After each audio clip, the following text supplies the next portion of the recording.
طبعا يعد الأمن القانوني ركيزة أساسية لبناء الدولة الحديثة، وهو شرط أساسي لتنمية اقتصادية مستدامة وواعدة. طبعا لا يمكن أن تكون هناك بيئة اقتصادية واعدة إلا في بيئة قانونية ثابتة ومستقرة، ونصوص قانونية دقيقة وواضحة ولا تحتمل تأويلات مختلفة. المؤسس الدستوري الجزائري في دستور 2020 كرس مبدأ الأمن القانوني كما كرس مبدأ حرية التجارة والاستثمار والمقاولة، وتبعه بعد ذلك نصوص تعديل للترسانة التشريعية السارية من خلال تعديل قانون الاستثمار، قانون الصفقات العمومية، وكافة التشريعات البنكية والمصرفية، كل ذلك بقصد تحقيق ما يسمى بالأمن القانوني. مجلس قضاء أضرار كغيره من مجالس الوطن، ونظرا لخصوصيته بحيث أنه يتضمن 3 ولايات كاملة، برج باجي مختار، تيميمون وأضرار، نظمنا يوم دراسي على مستوى محكمة تيميمون، والآن حاليا في هذا اليوم نعكف على تنظيم يوم دراسي بمقر محكمة أضرار.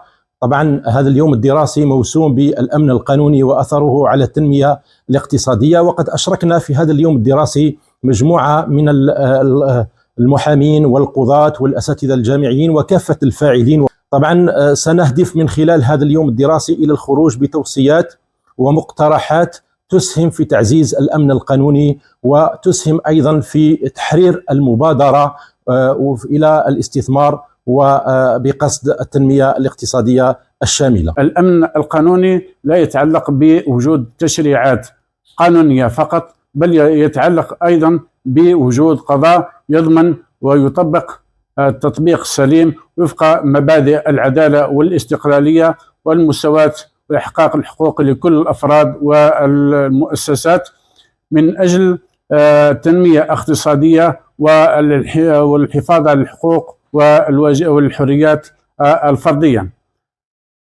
من أهم التشريعات التي جاء بها الأمن القانوني دستور 2020 الذي كرس حرية التجارة والمساواة في الاستثمار، كما جاء قانون كذلك الاستثمار 22/18 الذي كرس أيضا الشفافية في الاستثمار والحرية والمساواة بين المتدخلين الاقتصاديين في مجال الاستثمار سواء كانوا أجانب أو وطنيين.